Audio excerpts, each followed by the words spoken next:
buenas tardes. Estamos aquí con un empleado de la Alhóndiga. Hola, buenas tardes. ¿Qué es la Alhóndiga? Bueno, la Alhóndiga, como todos sabemos ahora, es un centro de ocio y cultura, pero antiguamente se usaba como bodega de vino. ¿Y en qué año se fundó?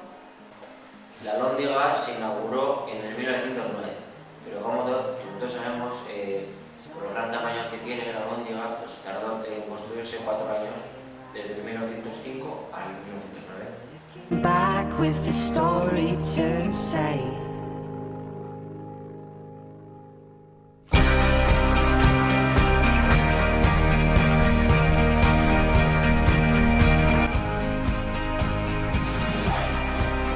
¿Quién fue el que lo diseñó?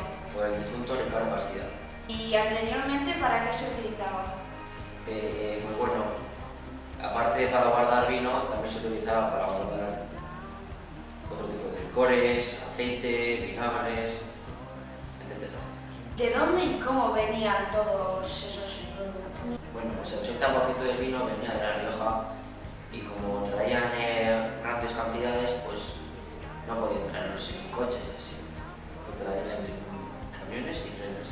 ¿En qué año se incendió la Alhóndiga y qué sucedió?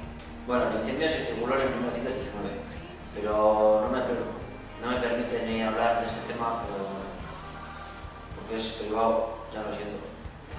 ¿Y en qué año se reformó la Alhóndiga? Bueno, pues se reformó hace unos 5 años, o en 2010 así. Y bueno, pues que llegó una petición al arquitecto francés Philippe Starck y él pues aceptó construir este centro. ¿Qué lugares de ocio podemos encontrar en la Alhóndiga?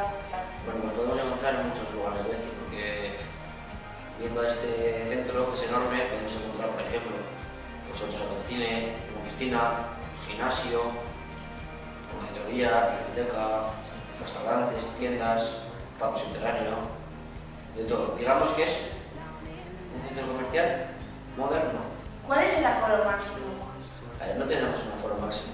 El aforo pues varía según la sala. Por ejemplo, en la auditoría entran 400 personas, en el gimnasio pueden entrar 50, con la biblioteca 80, y así lo llevamos nosotros. ¿Qué eventos suelen celebrarse?